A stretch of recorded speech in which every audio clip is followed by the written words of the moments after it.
반갑습니다. 화면톡 김대한입니다. 자, 기출문제 24년도 1회 직업상담학 11번 문제 지난 시간에 이어서 계속 하도록 하겠습니다.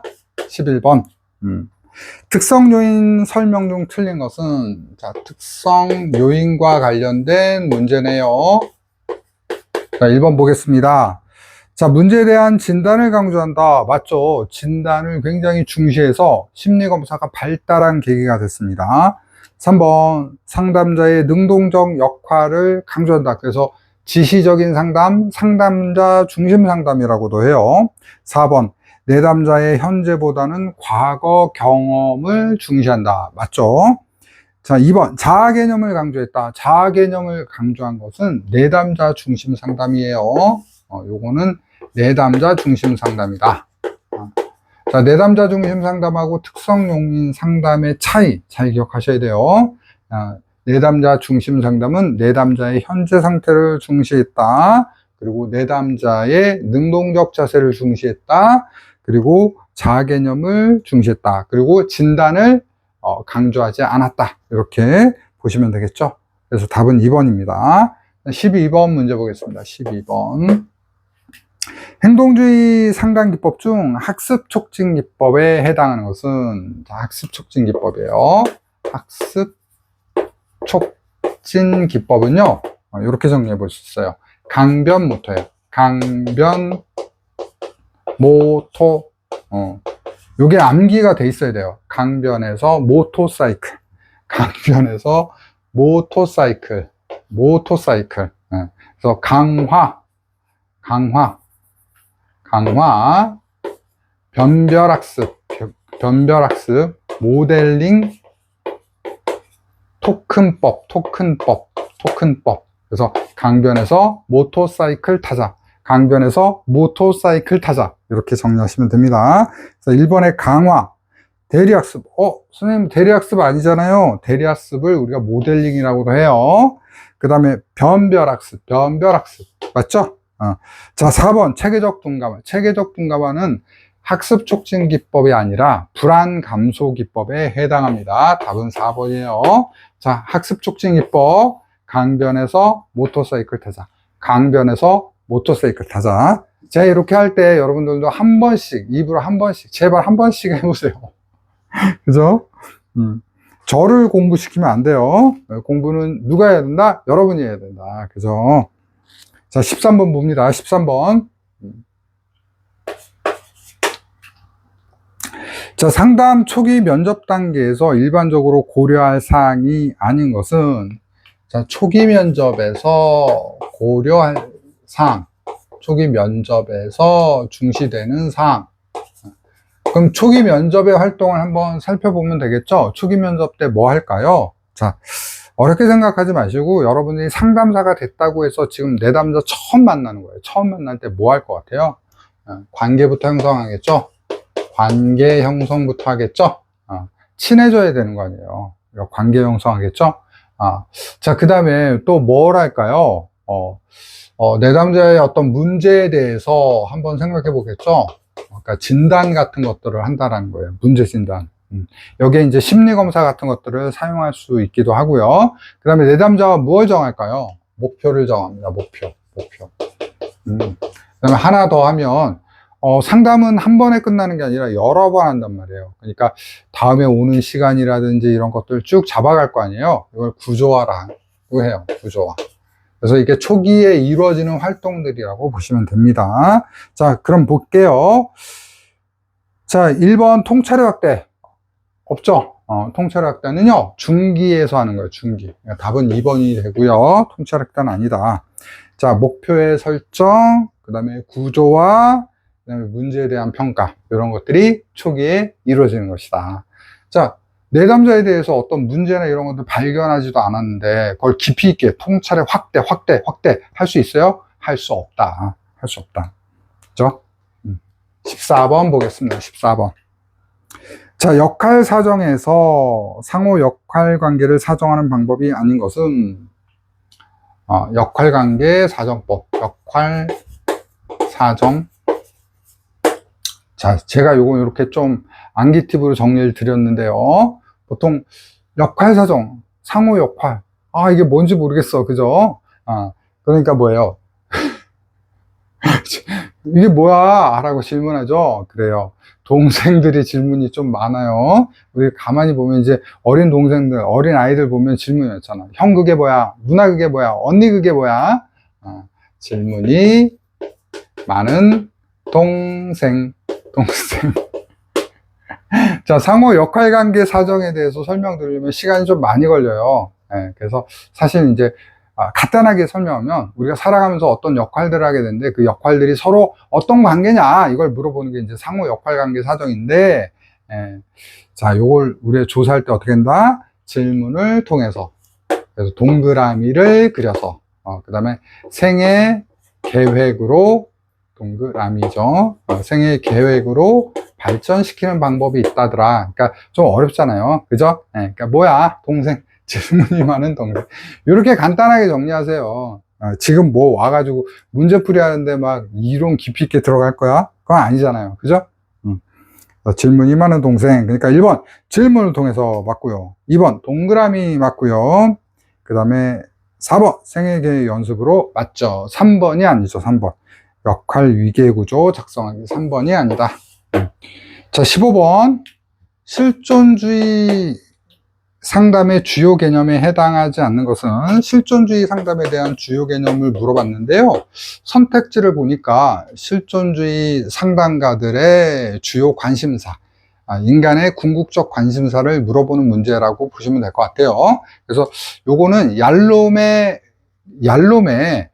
실존주의 관심사 4가지 주제라고 보시면 될 것 같아요. 그래서 죽자고무라고 여러분 정리하시면 됩니다. 죽자고무. 여러분들 이제 어릴 때 고무줄 이렇게 한번 빠진 적 있죠. 막 넣는 잘 안 돼. 그죠? 그래서 집어 던지면서 에이 죽자 고무줄. 그래서 웃으면서 정리하시면 좋겠습니다. 그래서 첫 번째 죽음, 그다음에 자유, 선택, 책임 이런 걸 말하고요. 그다음에 고립이에요. 고립. 그다음에 무의미성이에요. 무의미성. 이렇게 4가지가 있다. 그러니 여기 이제 해당하지 않는 건 보상 1번이 되겠죠. 보상이 답이 되겠습니다. 자, 그 다음에 16번 보겠습니다. 16번. 자, 기즈버스가 제시한 직업상담 목적에 대한 설명으로 옳은 것은 1번 생애 진로 발달에 관심을 두고 효과적인 사람이 되는데 필요한 지식과 기능을 습득하게 된다. 바로 답이 나왔네요. 기즈버스의 직업상담의 목적이에요. 목적. 그래서 간단하게 정리하면 예처결이죠. 예처결이에요. 결. 예처결하겠습니다. 자, 목적을 빨리 잡아. 예처결하겠습니다. 예처결하겠습니다. 예언과 발달이죠. 예언과 발달. 처치와 자극. 결함과 유능. 요 3가지예요. 그러니 다시 읽어보면 생애 진로 발달에 관심을 두고 효과적인 사람이 되는데 지식과 기능을 습득하게 되는 처치와 자극에서 지식과 기능을 습득하도록 자극시키는 거거든요. 그래서 답은 1번이 되겠고요. 나머지는 어떻다? 기즈버스의 내용과는 다르다. 이렇게 정리하시면 되겠습니다. 17번 볼게요. 17번. 진로 상담의 주요 원리와 가장 거리가 먼 것은 1번 진로 상담은 진학과 직업 선택, 직업 적응에 초점을 맞춰 전개되어야 된다. 맞는 거죠. 그 다음에 2번 진로 상담은 상담자, 내담자 간의 라포가 형성된 관계에서 이루어져야 된다. 맞습니다. 자, 4번 진로 상담은 상담의 윤리 강령에 따라서 전개돼야, 그렇죠, 윤리적으로 해야겠죠. 3번 진로 상담은 집단적인 진단과 처치의 자세를 견지는 굳건히 유지해야 된다는 것인데 집단적으로 해야 된다? 아니다. 개별적으로, 차별적으로 해야 된다. 진로 상담은 차별적으로 해야 된다. 답은 3번이에요. 그래서 요거 좀 더 설명드리면요, 무슨 얘기냐면요, 우리가 차별적으로 한다는 거, 그 다음에 개별적으로 한다는 건 무슨 얘기냐면, 여러분들이 실제로 상담 사가 돼서 현장에 나가 보시면 알게 되는데, 열이면 열, 100이면 100, 1000이면 1000, 다 케바케예요. 무슨 얘기인지 이해되시죠? 케이스가 다 달라. 문제도 다 달라. 그러니까 이걸 집단적 방식으로 처치를 하면 돼요? 안 돼요? 안 된다. 이렇게 보시면 되겠습니다. 자, 18번 문제 보도록 하겠습니다. 직업상담 문제 유형에 대한 크라이티스의 분류 중 비현실형에 대한 설명으로 옳은 것은, 자, 1번 적성에 따라 직업을 선택했지만, 일단 적어놓고 할까요? 크라이티스의 1번 적성에 따라 직업을 선택했지만 그 직업에 흥미를 느끼지 못하는 사람. 1번은 강압형이 됩니다. 강압형이에요. 강압형이 되고요. 그 다음에 3번 보겠습니다. 흥미나 적성의 수조가 상관없이 어떤 분야를 선택하지 못하는 사람. 이게 우유부단이에요. 우유부단형이라고 보시면 되고요. 그 다음에 4번 흥미를 느끼는 분야도 없고 적성에 맞는 분야도 없는 사람. 부적응형이 되겠죠. 부적응형이 되고요. 2번 볼게요. 흥미를 느끼는 분야는 있지만 그 분야에 필요한 적성을 가지고 있지 못한 사람. 이게 뭐예요? 비현실형이 된다. 비현실형은 2번이 됩니다. 2번. 답은 2번이에요. 비현실형은요, 비현실적 기대를 가지고 있는 사람들이에요. 예를 들면 내가 어떤 일을 하려면 그 일을 좋아도 하지만 그 일을 할 수 있는 능력이 있어야 되잖아요. 예를 들면 음치가 가수가 되고 싶은 거예요. 이건 뭐다? 비현실적 유형에 속한다. 이렇게 정리하시면 되겠습니다. 자, 19번 갑니다. 다음 무엇에 관한 설명인가? 행동주의 직업상담에서 내담자가 직업 선택에서 무력감을 느끼게 되고 그로 인해 발생한 불안 때문에 직업 결정을 못하는 건 뭐다? 무결단성이 되겠죠. 답은 1번 무결단성입니다. 자, 이건 행동주의 문제 유형을 물어본 문제고요. 행동주의 문제 유형을 한번 좀 정리할게요. 행동주의에서는 내담자들이 진로 선택을 못하는 이유가 불안 때문에 생긴다고 얘기를 하는 겁니다. 그러니까 내담자가 진로 선택을 못하는 게 뭐예요?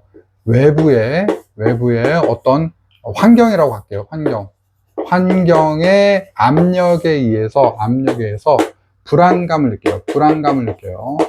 불안을 느끼니까 어떻게 돼요? 진로 결정을 못하는 경우를 말한다라는 거예요.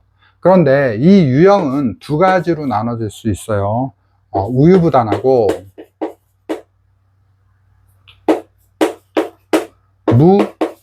무결정성 또는 무결단성이라고도 해요. 결단성.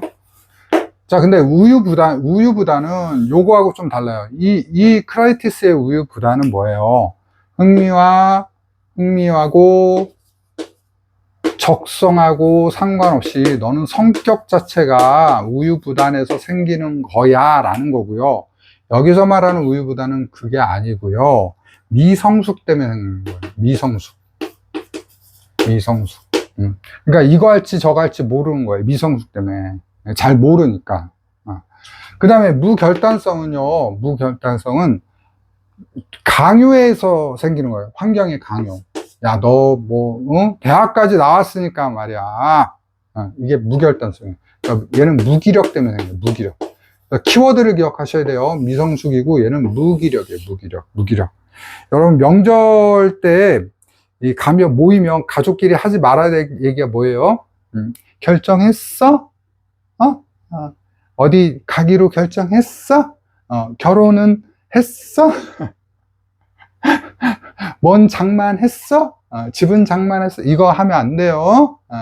아셨죠? 이게 바로 미성숙이에요.